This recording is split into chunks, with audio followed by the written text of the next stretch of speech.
Hello, geeks. Welcome to Geeking Out, the podcast about all geeky aspects of software delivery, DevOps, observability, reliability, and everything in between. I'm your host, Adriana Vilela, coming to you from Toronto, Canada. And geeking out with me today, I have Aicha Laafia. Welcome, Aicha. Welcome, Adriana, and welcome, everyone. So nice to have you on here. And for a little bit of background, so first of all, actually, where are you calling from today? Well, right now I'm from Lyon in France, like city there in Awesome. France. Yeah. That's awesome. And given that it's afternoon here in Canada when we're recording in Toronto, Canada, it's evening for you. So I appreciate you taking the time out of your evening, especially because you had an event that you were at earlier today that you ducked out of for this recording. So definitely appreciate that. And I wanted to mention too. Our viewers slash listeners that the way that you and I met was really cool. We met at KCD Porto in Portugal in September of 2024. And I was keynoting there, and then you came up to me after my keynote and we started chatting. And it was just so great chatting with you. I had like such an amazing time, and you were telling me your story, so I can't wait to get into that. But first, I have some lightning round slash icebreaker questions for you. Okay, you ready? I'm ready. Okay, I swear they're not terrible. They're not painful. Okay, first question. Are you a lefty or a righty? Well, I'm ready. Okay. Do you prefer iPhone or Android? I'm always Android girl. All right. Do you prefer Mac, Linux, or Windows? Well, I preferred Linux, but I'm forced to use Windows.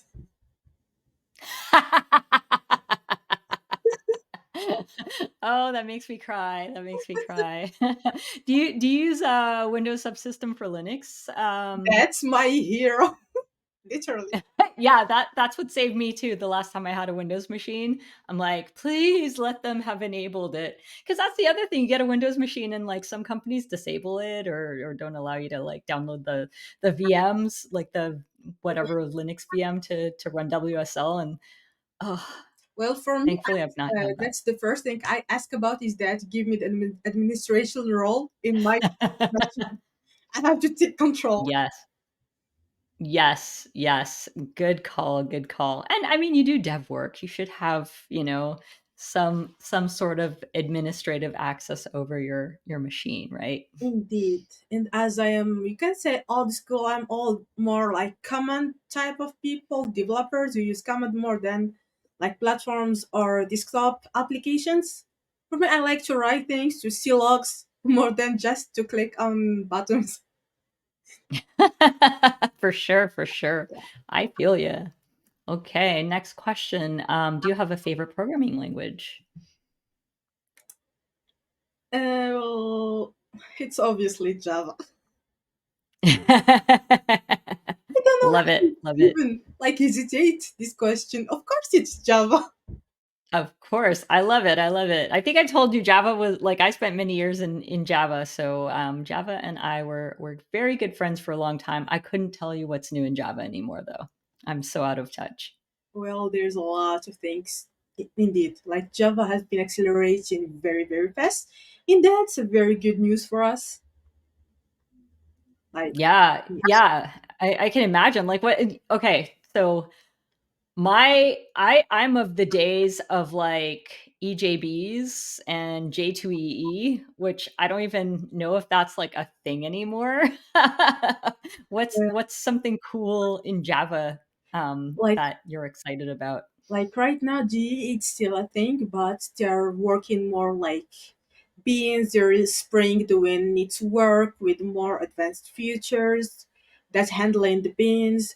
But for Java native, like we have the system that, for example, what I really loved is the GCG, like the garbage collector. Right now, it's really Mhm. advanced. Like for there is Shinadwa, for example, that it doesn't care about what memory size you have. It's always accelerating, always taking care of your memory handling mechanism. Also, like right now, we don't have to type a lot of things. That's something that many people complain about Java. There are Yes. records that there is a lot of new features. You can anonymous classes you can create. You don't have like really to do that big lines. Yeah. You have like a Lombok project that we cannot like really right now we write all those getters and setters for our instance. You can just enable the annotation getter setter. Oh my god. Yes, This would have saved me so much time. I remember like painstakingly writing all the getters and setters back in the day. indeed. And like your IDE can like auto generate that stuff and all that if you're nice to it. But yeah, that's nice that annotations can help with that. Yay. So, Yeah, annotations I think were just getting started when I was getting out of Java. So yeah, it's been a while. you missed the fun. I know. I know. I miss the fun. I miss the fun. Indeed. I gotta ask because you're into the Java world. How do you have you ever played with Kotlin or Groovy? Groovy, yes. Because I just And do mentioned you all like that. Groovy? Well, Groovy, not that much because most of the projects I worked on, they were mainly based on Maven. So, but a lot of parts we tried to migrate some Groovy there instead to replace it, but it didn't work. Uh huh. Yeah. So I'm mainly like Maven. For Kotlin, I didn't have the chance to do it, but it's really my to learn list because I've heard a lot of people saying it's really advanced. Like it takes the basic of Java, it's based on Java, but a lot of you can use it on the mobile, you can use it on desktop, even programs. In like it's more light, it's more like in terms of performance. I've heard a lot of good things about Kotlin. So Yeah, I have as well. So yeah, yeah. I that's one I wouldn't mind trying out if I had time. I gotta find that time though to learn. There's like so many cool things to learn. I don't know where to start. indeed, this is why like Kotlin and Python is on my 2025 like to learn list.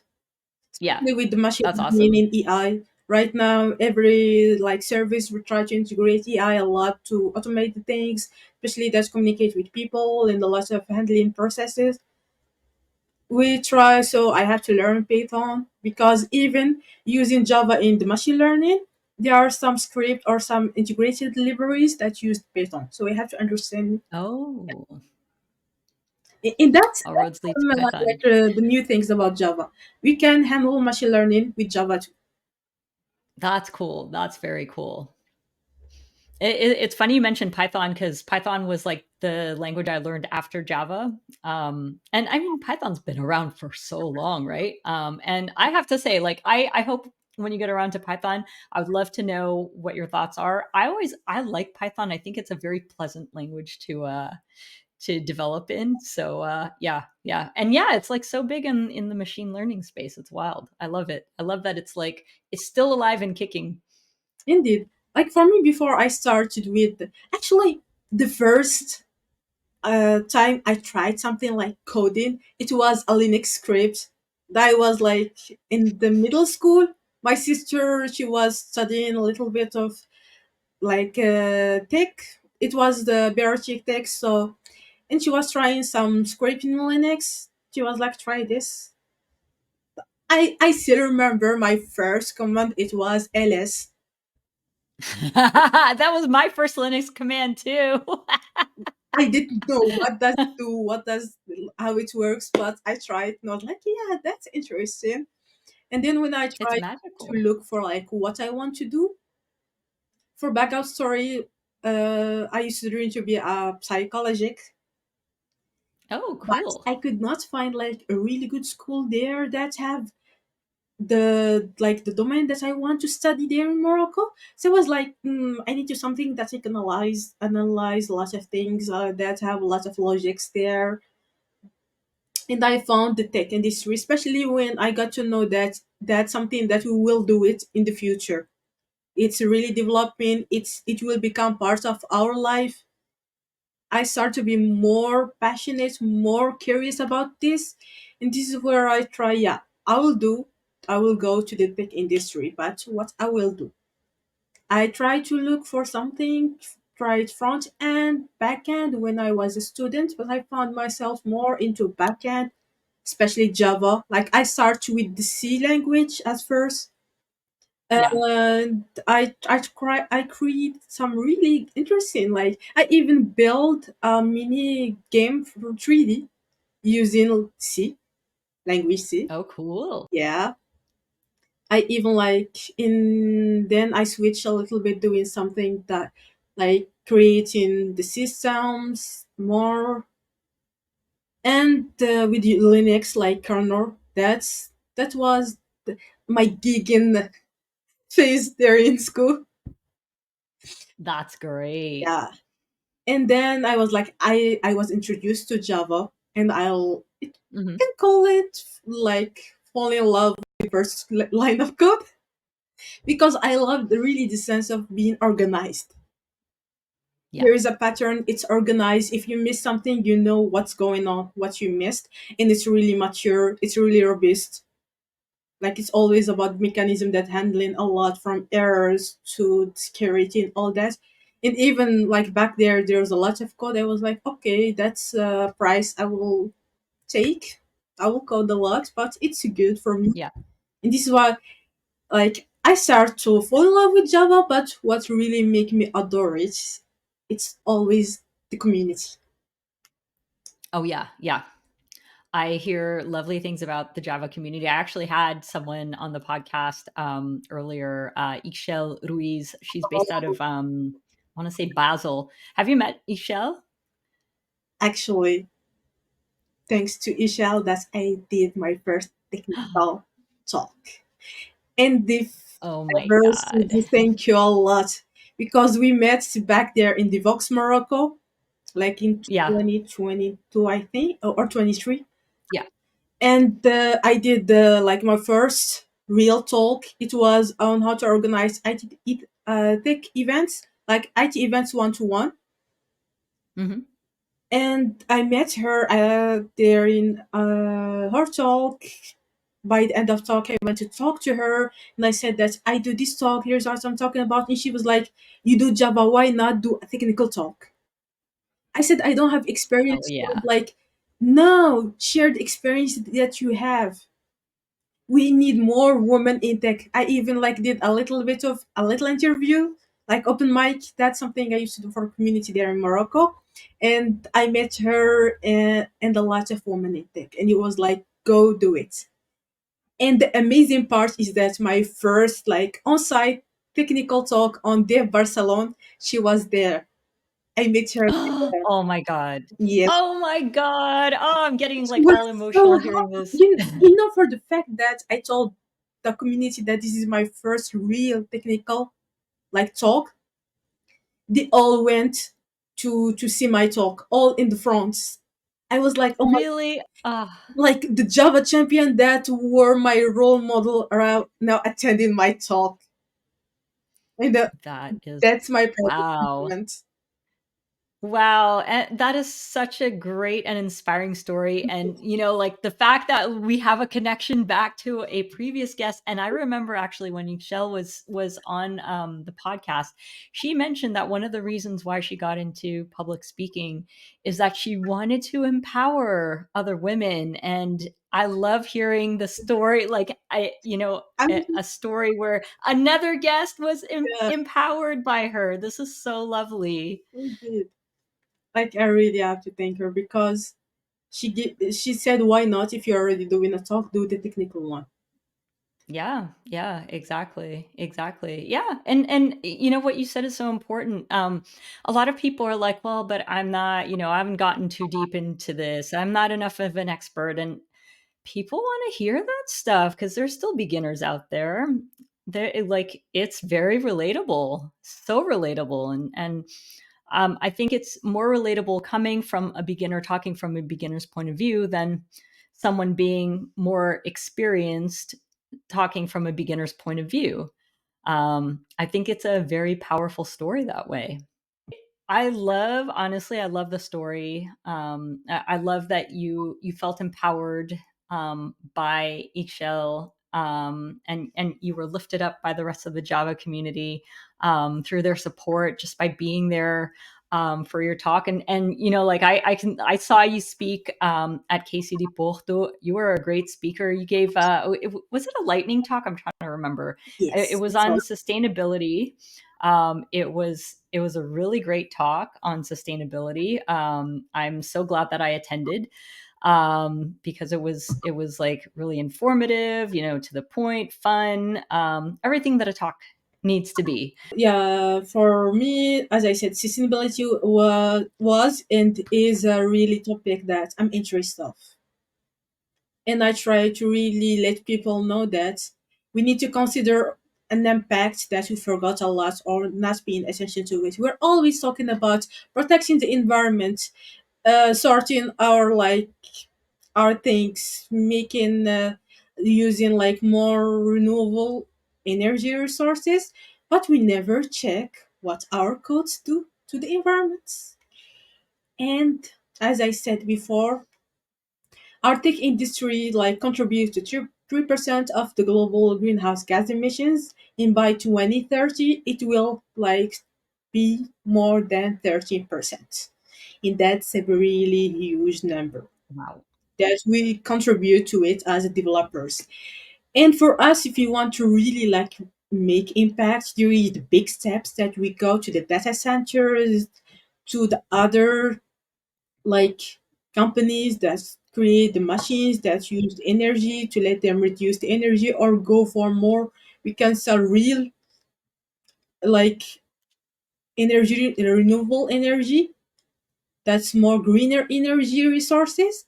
But for us, that's something that's for us as a developer, it's really big step that's so hard for us. So why not start with baby steps by at least making our application optimized, making our code clean, and then going step by step to be a green code. So first step is that for me, you need to the least thing you can do is that go with the more algorithms that use less time, the less resources to consume. And then the second step is to monitor your application, whatever it's talking about the energy or the carbon's emissions. There are some SDKs that we can use, some tools we can use for monitoring, and there's a lot of like big movements and efforts by developers to seek this like this purpose. So please guys, don't just I, check the financial impact but also the environmental one. I totally agree with you on that, and I think that's so important because you know we talk. I think there's a lot of talk on the impact that like our data centers have on the environment, which is a huge impact. Like really making sure that we have we our infrastructure is greener. But then there's also the software that we're running, making sure that that is greener as well. And I think like I think you brought focus on a really important point. It's got to come from both sides, both the operational standpoint and the development standpoint, the application standpoint. Those two things combined can help us make greener software. And it's kind of ironic that like we're in an industry that you know like the mere fact that we're working in this industry is contributing to greenhouse gas emissions, which personally makes me feel a little bit guilty as I go along because you see all this horrible stuff like all these extreme climate events going on. Indeed, and many when are discussing about how to really help the environment, you're like, oh, we will use like common transportation, we will do this, we will take care of our plants. And I was like, Show me your code. Show me your code. Show me your logs. Show me the energy usage that you use. They were like, no, the thing is, they thought that it will not impact. Then I said, check the statistics because our codes use machines, and machines needs energy, and that energy it's due to some the we can call it like the complexity of our algorithms. That's something we write. We're directly impacted. So as always said, and also up like besides the code, there is the energy and the resource management. And this is why like there in Porto I mentioned, like for Kubernetes there is the horizontal like HPA and VPA, like you need to check your pods. Don't just overcharge your pod or create more pods that you will not need that consumes more energy. And also like during your pods, check your nodes too. So it's more like you need to see the balance. Don't create too many pods that will consume more, and don't create then few pods that will be overcharged. So it will impact the performance. It's always about balancing the performance with, you can call it like the optimization. Yeah. Yeah, and You I know the think fun. that's a really good point too. And oh, sorry, go ahead. No, it's okay. It's okay. Like for the fun fact is that I don't do DevOps, but like it's only on casual things. I do it from time to time when our DevOps like team or engineer doesn't have the time to do it. But when I see a like real impact of our Java native codes, I have to say that we need like to containerizations of our application. We need to more focus on the clouds because this is, you can call it temporary solution to like to avoid the machines, the traditional one, that because it's consume more energy than containers, than using containers in virtual machines. So you can Oh, damn. continue. Yeah, Damn. So it's basically a point for containers. indeed. CNCF is really working on some amazing projects of for the sustainability. I just discovered there in the KCD portal, and I really loved what they do. Like they say, we working on open source project where everyone can contribute. And right now we are seeing the impact of this. We try to do it too. So good job, guys. Yay. And it's you're referring to the tag sustainability group in CNCF? Indeed, yeah, that's Awesome. the one. And speaking of that, is there any specific project in CNCF that that group is working on that like really really interests you, where you're like, oh, they're really doing some cool work on sustainability? Well, right now I don't remember because it's a lot of projects, but there is one about Kubernetes that handle like really the pods that you are using. If it's not being used, it turned off automatically, something like that. So it's managed like the usage. If there are some heavy usage, it turn on some other pods inactivated. And if a pod is not activated, is not used, it will be deactivated automatically. That's something about managing Oh, automatic. that's cool. Yeah, I just don't. I forgot the name. I'm having this issue of forgetting names of projects and libraries a lot. That's all good.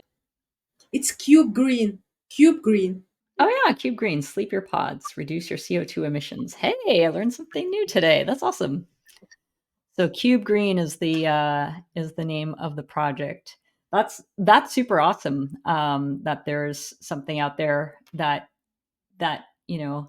is monitoring your pods.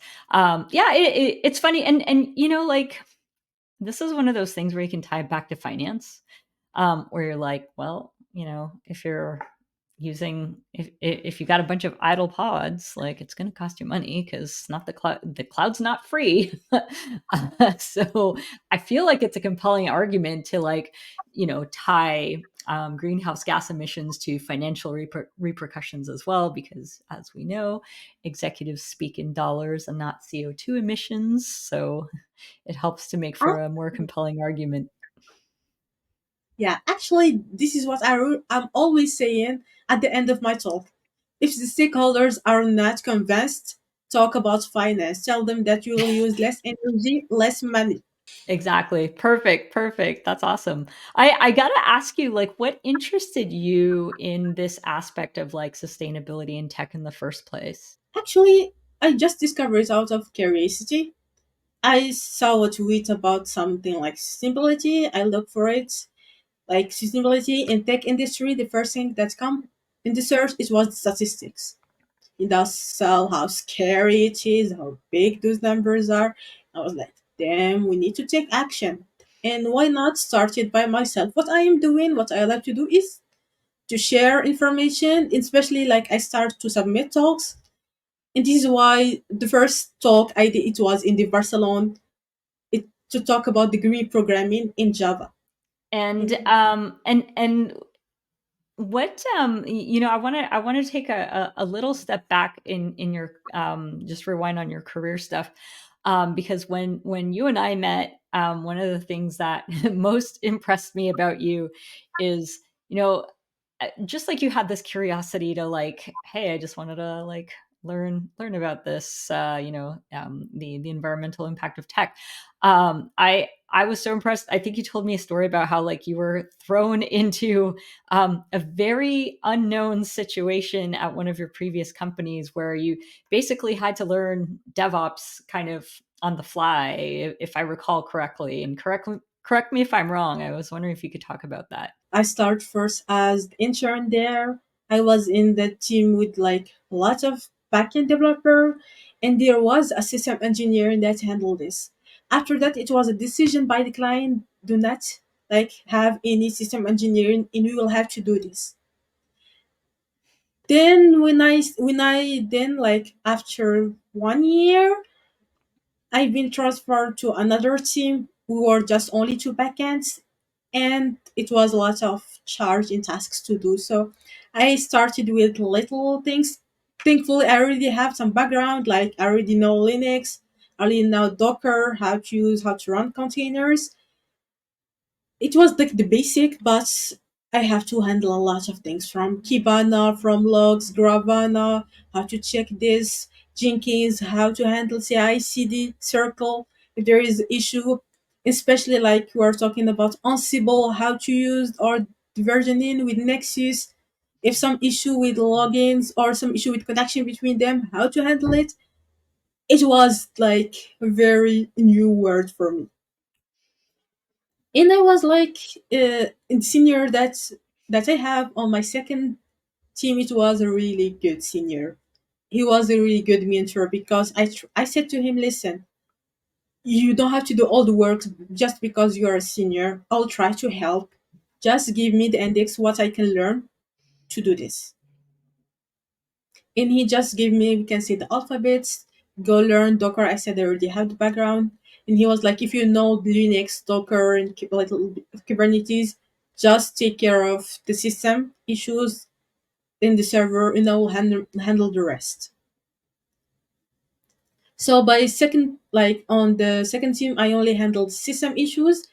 But then after a while, I've been transferred to the other team, and I was the only backend there.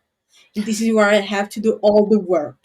So yes, I start to learn about Ansible, Jenkins, Nexus, Grafana, Kibana, and all Ilki stuff. Well, the thing is, first it was a little bit challenging, but I found myself really loving it. Like to discover, especially because I start to understand DevOps. It's not only about tools; it's about how to communicate with the team, it's how to operate.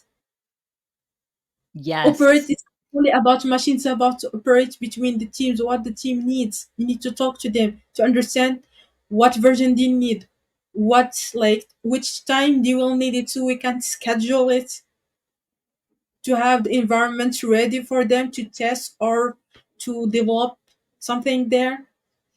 So for me, it was a good start. And this is where I become more interested in the cloud too, in DevOps. Yeah, that's so So cool. it was like a vast decision from the big head that lead to some really good results for us. So That's such an amazing story. And, you know, you've touched upon so many things that I think are so important for anyone getting into software, which is like, you know, you were, I think a lot of us who get into software, like the jobs that we start off with when we graduate are not the jobs we end up with, you know, years down the line. I mean, technology evolves so much. And you have to evolve your learning along the way. You have to evolve your point of view, and you have to be willing to take on new stuff. And I love that, you know, you have this like very positive attitude towards like learning, because I think if you're not willing to learn new stuff and you're in technology, I don't know, like I think you're going to have a very short career. yeah, And you took it in stride. And correct me if I'm wrong, but you're pretty like you're pretty young in your career. Um right, if I recall from our conversations earlier.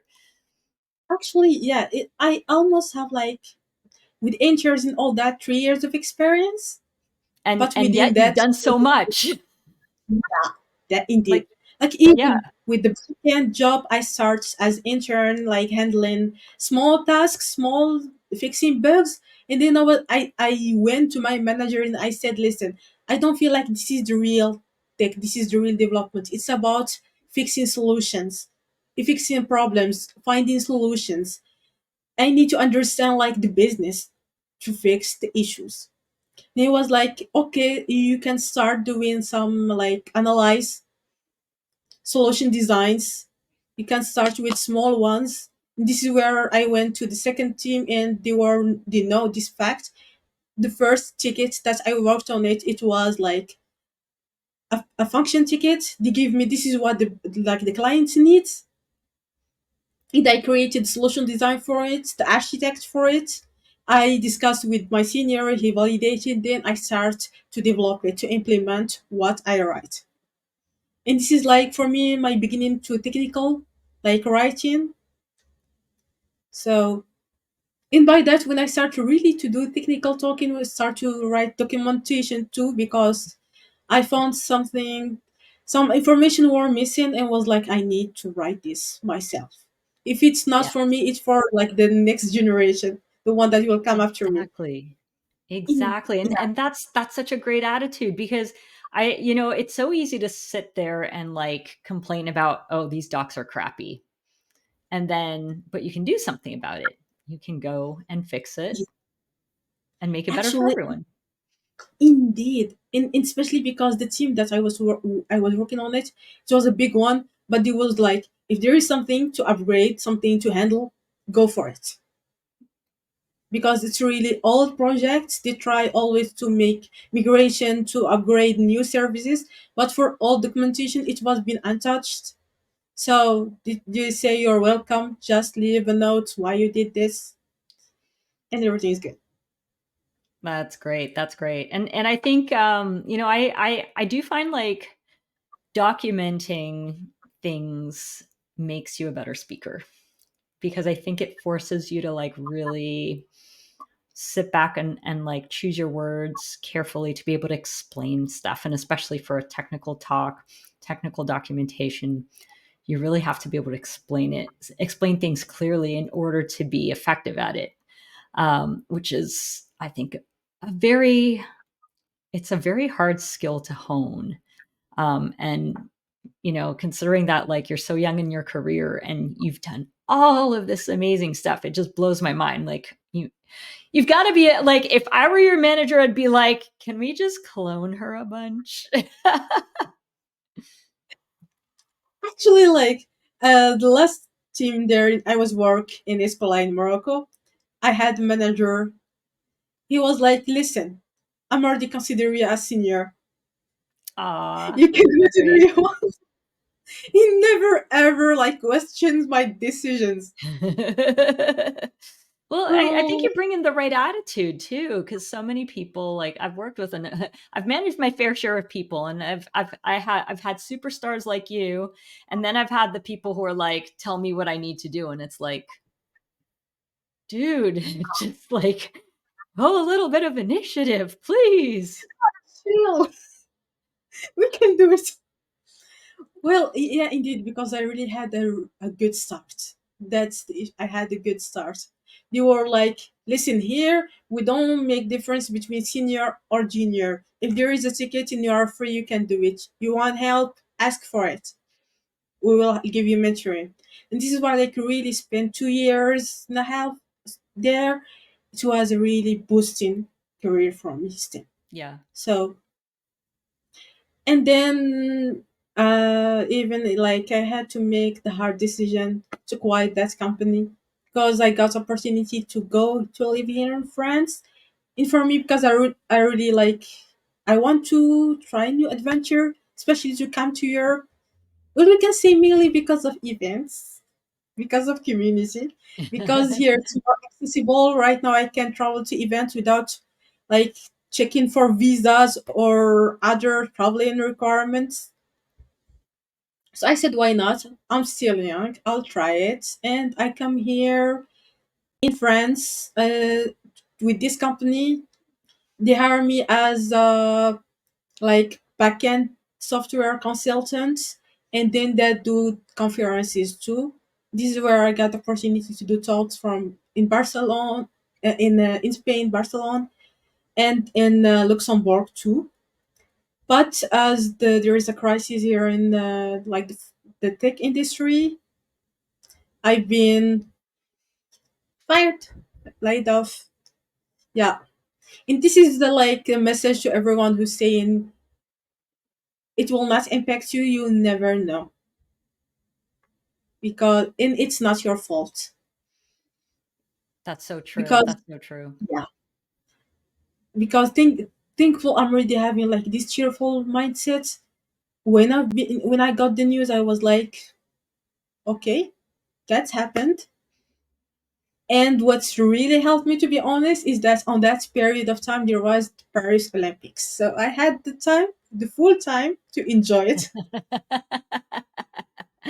That's true, that's true, it's good, it's something to distract you while, like, from a very crappy situation. But, like, I think you made a really excellent point, which is, like, when you're laid off because a company's making cutbacks or whatever, it's you can't help but take it personally. It's Yeah, devastating news. It cuts you. It really does, and I mean, and I think it's a perfectly normal reaction to have. I think yeah. you need that time to mourn it, right? Indeed, because you start to question yourself, your like competence, your abilities. You keep telling, oh, because I don't have experience enough, that this is why it's happened to me and all that. And then I was like, well, I got the thing is for me, I can give it advice to everyone. If you are facing any difficulty situation, give yourself the time to process it. Accept the Yes. fact it's happened. If you wanna cry, cry. If you wanna scream, scream. Just don't let it inside you. That's really, it will impact more your mental health. Express yourself, let it go, let it out of you. It's either if you are more like talking person, talk to someone. If you are doing physical, go for a run or go for a dance. If you are more like party person, just don't just stay like on your house alone thinking or thinking about it, Yeah. because the good is that I already took this lesson from a book that I read. It's about when you start to understand what you can change and what you cannot change, and not waste energy on what you cannot change, more on focus on solutions than the problem. You will like optimize, you can say, your resources, and you will help like yourself, your mental self. So Yeah, please difference between what you can change, what you cannot change, it's and so always say true. optimism.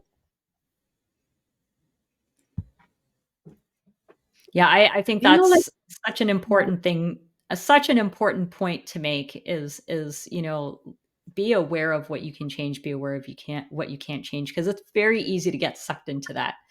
And like one negative thought feeds another, and it can spiral. And we've talked about mental health a number of times on this podcast, and getting laid off takes a toll on your mental health.